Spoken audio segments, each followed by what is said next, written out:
Grammar Girl here. I'm Mignon Fogarty, your friendly guide to the English language. We talk about writing, history, rules, and other cool stuff. Today, I'm going to help you decide when to use parentheses, dashes, and commas. We'll talk about fun words like my very favorite word, kerfuffle, and we'll end with a familect about nicing. Have you ever been sitting at your computer writing and suddenly you aren't sure whether you should use parentheses, commas, or dashes to set off some point or an aside?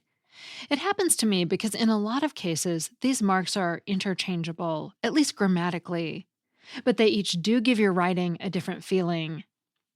In general, you can think of parentheses, commas, and dashes as a continuum of punctuation marks. Parentheses are the quiet whisper of an aside. Commas are a conversational voice of a friend walking by your desk. And dashes are the yowl of a pirate dashing into a fray. Let's start with those quiet parentheses. You use them to surround something that seems a bit out of place in the sentence, an aside, a clarification, or a commentary.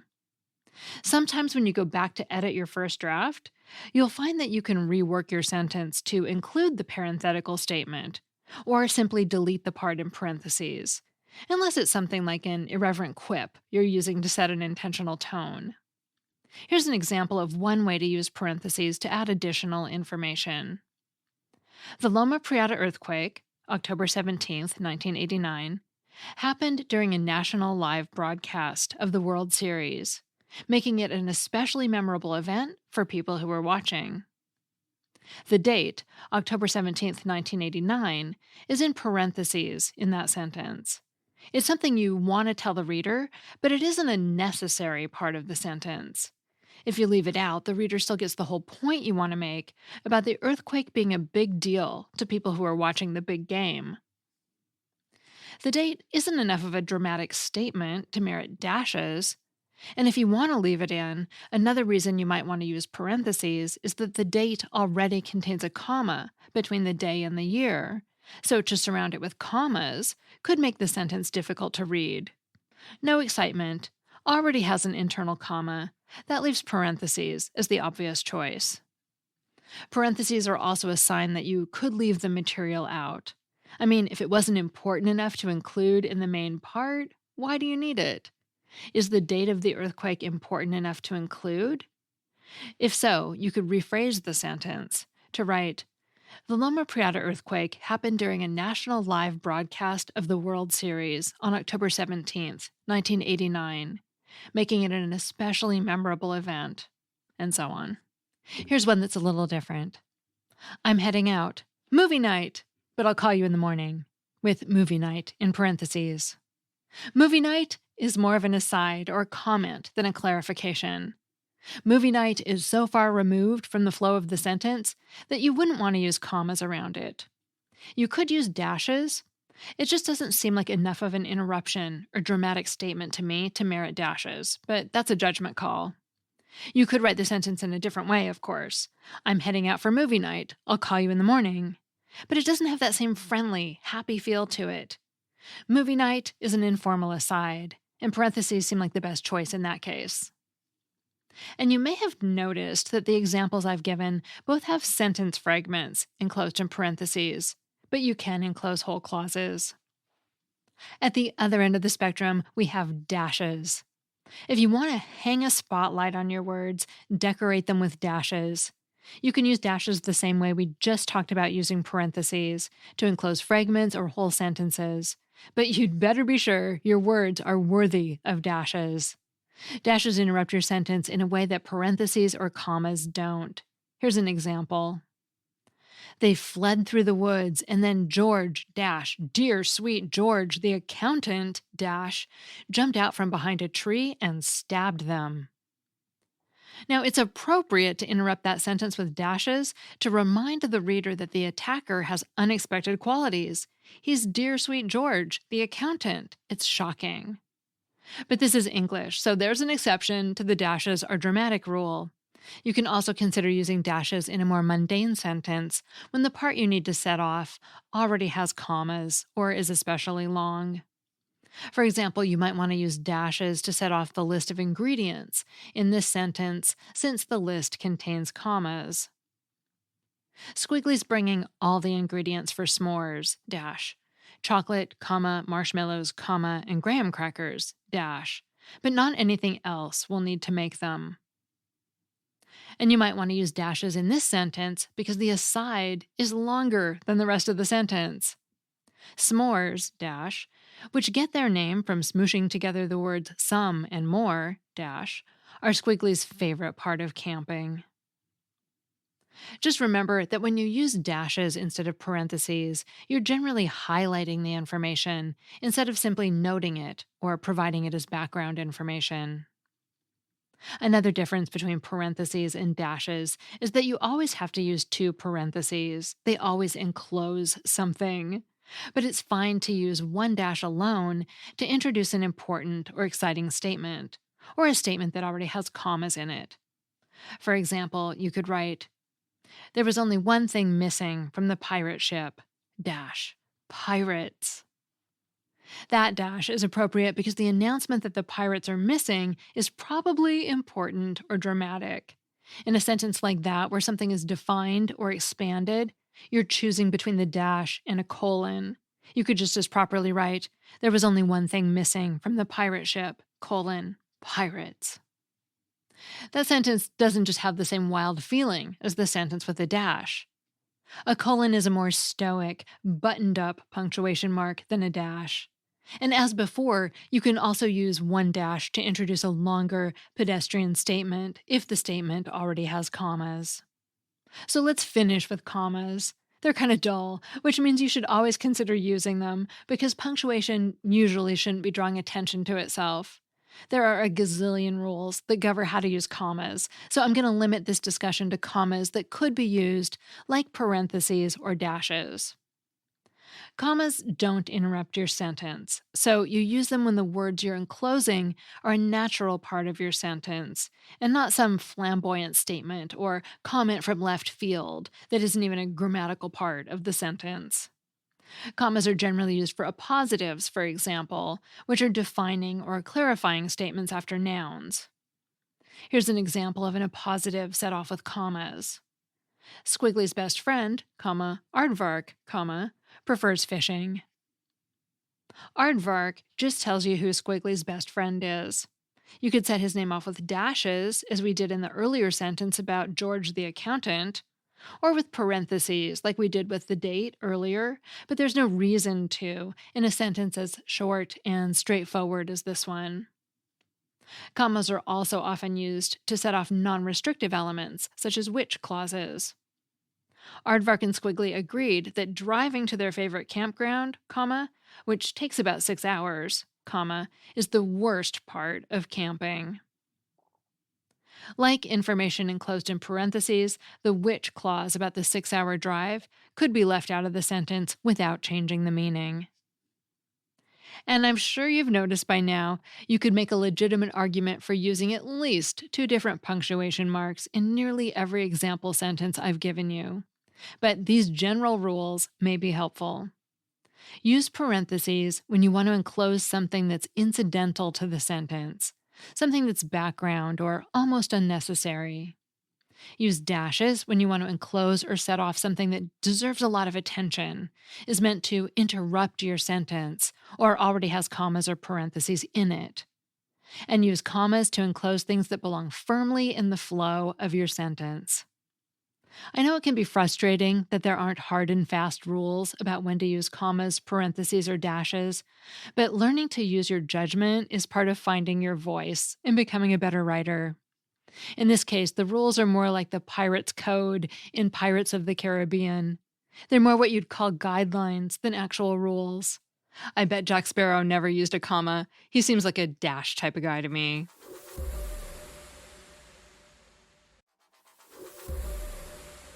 Here's a question for you. Why does English have so many words meaning a great big fuss? We have ruckus, rumpus, and row. There's bother, bluster, and bustle. Tumult, to-do, and ballyhoo. And those are just a few. The overall reason we have so many words is because English is a mutt of a language. Our vocabulary is an eclectic mix of words gathered from German, Latin, Greek, French, Spanish, Arabic, and more. The other is that maybe we're a little dramatic. When we get upset, we like to vent, and we simply have a lot of ways to do that. Just for fun, here are a few of the silliest sounding words we have to mean a big mess. First, there's kerfuffle. This appeared in 1946 when author Frank Sargeson included it in a collection of short stories. But the first part of the word, ker, appeared a good 100 years earlier. It's an onomatopoeic form that imitates the sound of a heavy fall. We see it in other words like kerplop, kerplunk, and kerthump. Here it's paired with fuffle, a Scottish verb meaning to become disheveled or mussed up. So a kerfuffle is like a giant banging mess. Next, we've got hullabaloo. This one can be traced back to the 1700s, when it showed up as hollabaloo, hullabaloo, and sometimes hullabaloo. The history of this one is a little mysterious. It seems to have come from the interjection halloo, as in hello, transformed with rhyming reduplication into halloo-baloo. What's reduplication? It's an English linguistic phenomenon when we randomly repeat a word, creating, for example, bye-bye, goody-goody, or night-night. It's also when we add a second word that sounds very similar to the first, as in teeny-weeny or hanky-panky. Hullabaloo is one of these, along with a few other words meaning a big fuss like hubble-bubble, hurry-scurry, and helter-skelter. Another example of reduplication is hubbub. This one goes all the way back to the 1500s. It's related to a similar word, hubbaboo. Both seem to be derived from the Gaelic word ubub, an expression of aversion or contempt, or from the ancient Irish war cry abu, or maybe from both. Next, let's quickly hit on pandemonium. We think of this as meaning the biggest tumult of all, utter confusion, an uproar. But its first use had a slightly more sinister meaning, the abode of all demons. John Milton wrote about it in his epic poem Paradise Lost, calling Pandemonium the city and proud seat of Lucifer. That makes sense when you dissect the word. It's formed from pan, a prefix meaning all, demon, meaning, well, demons, and ium, a suffix used to denote a place or environment, as in stadium or auditorium. Thus, pan-demon-ium means the place of all demons. Moving on, we've got hoopla.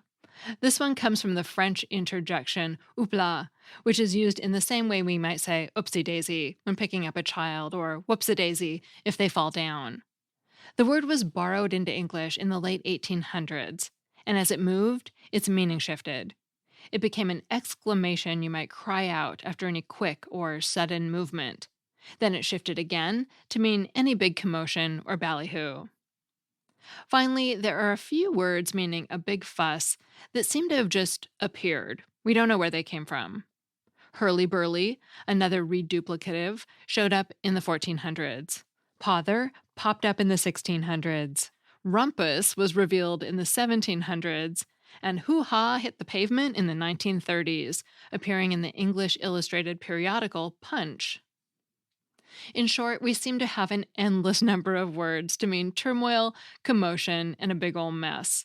Let's hope that over time, English comes up with an equal number of words that mean resolution and calm. Surely we can all use that too.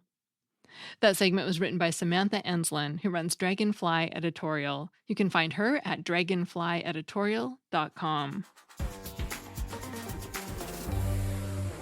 Finally, I have a Familect story from Damien. Hi, Grammar Girl. This is Damien Bassett from New York City. So this is my Familect. As the offspring of a flower child, our family had a lot of Familects.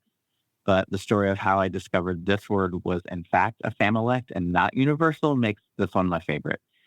When my sister and I were little and we'd get upset about something, my mom would have us sit next to her on her lap and she would gently pat and rub our back or caress our arms until we had calmed down and felt better. And because this felt so nice, we called this nicing. So when we were upset about a toy getting broken or somebody picking on us, we'd ask, Mommy, can you nice me, please? And it would help us feel better and get over whatever was bothering us.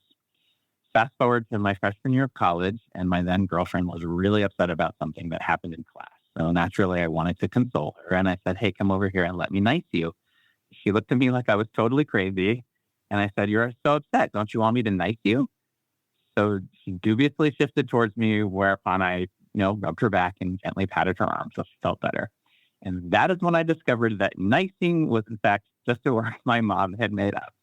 But it's such a useful word. My sister and I both use it now with our families, and our kids use it all the time. But I also wanted to say it was so fun to call a voicemail hotline. It felt like when I was a little kid, and I would call up to check the weather or the time or something. Anyway, thank you. Bye. Thanks so much, Damien. I love the nicing story, and I know just what you mean about calling a voicemail line. I used to call the weather and timeline when I was a kid, too. And my online friend Ernie Smith, who runs the Tedium blog, had a piece I read recently about a few interesting voicemail lines you can still call. And I was super excited to call the one that just reads out phonetically balanced sentences called the Harvard sentences. Supposedly, the recordings were used by cell phone companies to test the signal quality of phones. But it's an old article, and when I called the number, it didn't work anymore.